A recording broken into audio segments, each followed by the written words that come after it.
La nuit venait de tomber sur la grande forêt sauvage. Tout le jour, le soleil avait brûlé la terre, les arbres et les animaux.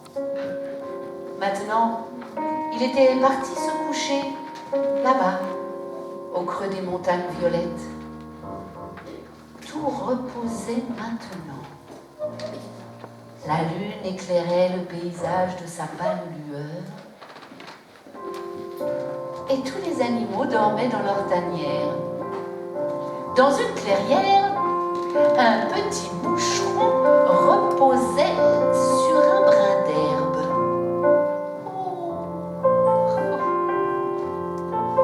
On entendait son petit souffle léger et tranquille.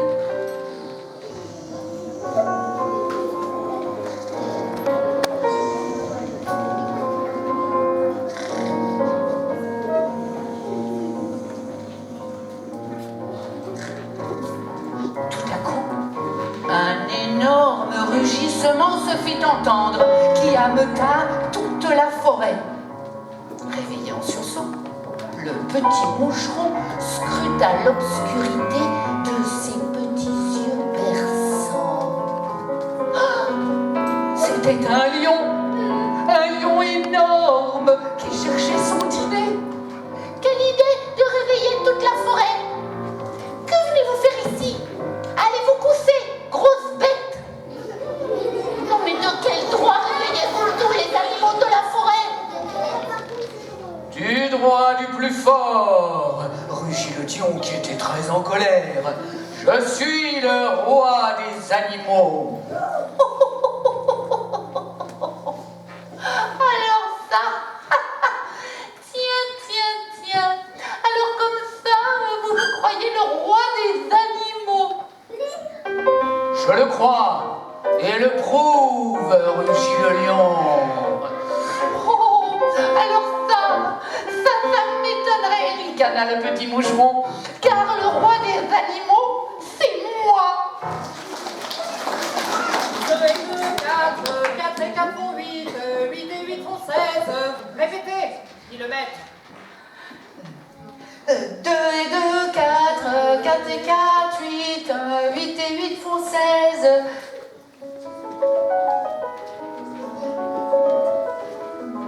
Mais voilà l'oiseau lyre qui passe dans le ciel. L'enfant le voit, l'enfant l'entend, l'enfant l'appelle. Sauve-moi, joue avec moi, oiseau. Alors l'oiseau descend et joue avec l'enfant. 2 et 2, 4. Répétez, dit le maître. Et l'enfant joue, l'oiseau joue avec lui. 4 et 4, 8, 8 et 8 font 16, 16 et 16. Et qu'est-ce qu'ils font, 16 et 16?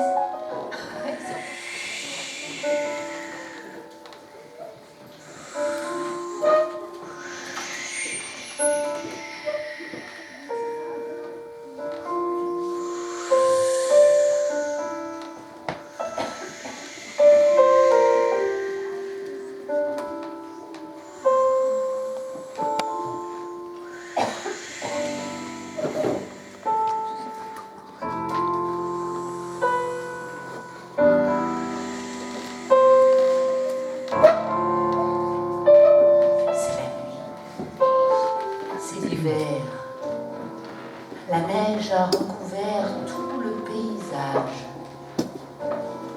Un vieux loup marche dans la nuit. Il porte sur son dos un gros sac très lourd. Il arrive au village des animaux. La première maison est la maison de la poule. Il frappe à la porte. Dit la poule. C'est le loup. Ah, le loup! S'affole la poule. Mais ne t'inquiète pas, poule. Je suis vieux. Je ne te ferai aucun mal. Je n'ai plus aucune dent. Ouvre-moi ta porte, que je me réchauffe auprès de ta cheminée et que je me prépare une bonne soupe aux cailloux. Une soupe aux cailloux? Je ne connais pas. La poule a très peur du loup. Elle n'est pas très rassurée. Mais en même temps, elle est curieuse. Une soupe aux cailloux. Elle n'a jamais mangé. Alors elle ouvre la porte au loup. Le loup entre. S'approche de la cheminée. Pose son sac. Et soupire. Poule, apporte-moi une marmite, s'il te plaît. Une marmite? Oh, n'aie pas peur, poule. Il faut bien une marmite pour préparer la soupe aux cailloux. Ah, mais je ne sais pas, je n'en ai jamais mangé.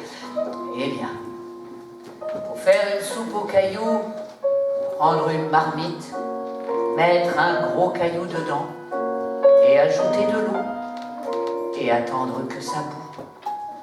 Ah, et c'est tout, dit la poule. C'est tout, dit le loup. Mais moi, dans mes soupes, je mets une petite branche de céleri. Qu'en pensez-vous? Ah, on peut, dit le loup. Ça donne un goût. Mais le cochon a vu le loup entrer chez la poule. Il est très inquiet. Toc, toc, toc, comment cela va-t-il? Entre, cochon, entre. Le loup et moi, nous préparons une bonne soupe aux cailloux. Ah oui, aux cailloux, rien qu'aux cailloux. Oui, alors avec un petit peu de céleri pour donner du goût. Ah oui. Et est-ce qu'on peut mettre aussi des courgettes? Je ne sais pas, monsieur loup. Oui, on peut mettre des courgettes.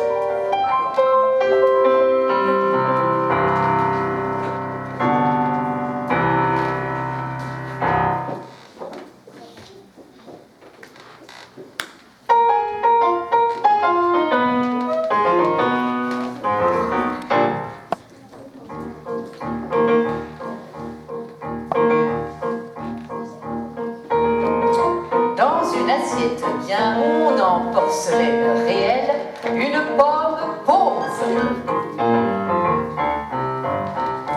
Face à face avec elle, un peintre de la réalité essaye vainement de peindre la pomme telle qu'elle est. Mais elle ne se laisse pas faire, la pomme. Elle a son mot à dire. Et plus d'un tour dans son sac de pommes. La pomme. Qui tourne dans son assiette réelle, sournoisement sur elle-même, doucement, sans bouger. Et comme un duc de Guise qui se déguise en bec de gaz parce qu'on veut malgré lui tirer le portrait, la pomme se déguise en beau fruit déguisé. Et le peintre de la réalité commence à réaliser que toutes les apparences de la pomme sont contre lui.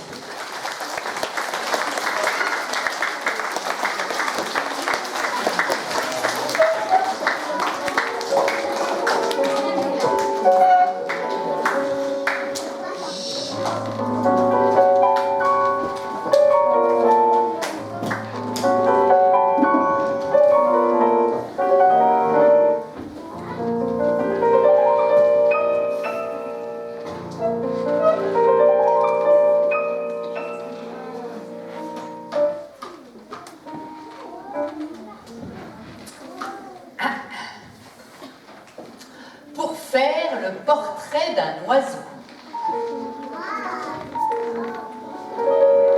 Peindre d'abord une cage avec une porte ouverte. Peindre ensuite quelque chose de joli, quelque chose de simple, quelque chose de beau, quelque chose d'utile pour l'oiseau. Quand l'oiseau arrive, s'il arrive, observez le plus profond silence. Attendre que l'oiseau entre dans la cage.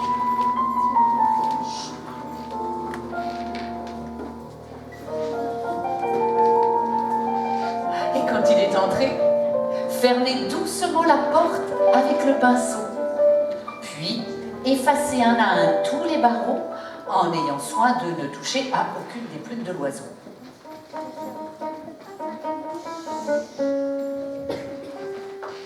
Faire ensuite le portrait de l'arbre, en choisissant la plus belle de ses branches pour l'oiseau. Peindre aussi son vert feuillage et la fraîcheur du vent, la poussière du soleil et le bruit des bêtes de l'herbe dans la chaleur de l'été. Attendre que l'oiseau se mette à chanter.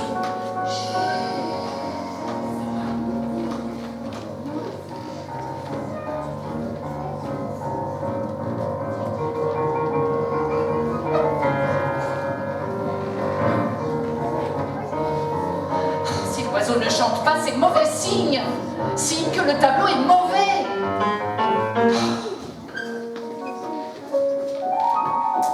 Mais s'il chante, c'est bon signe. Signe que vous pouvez signer. Alors, vous arrachez tout doucement une des plumes de dans un coin du tableau.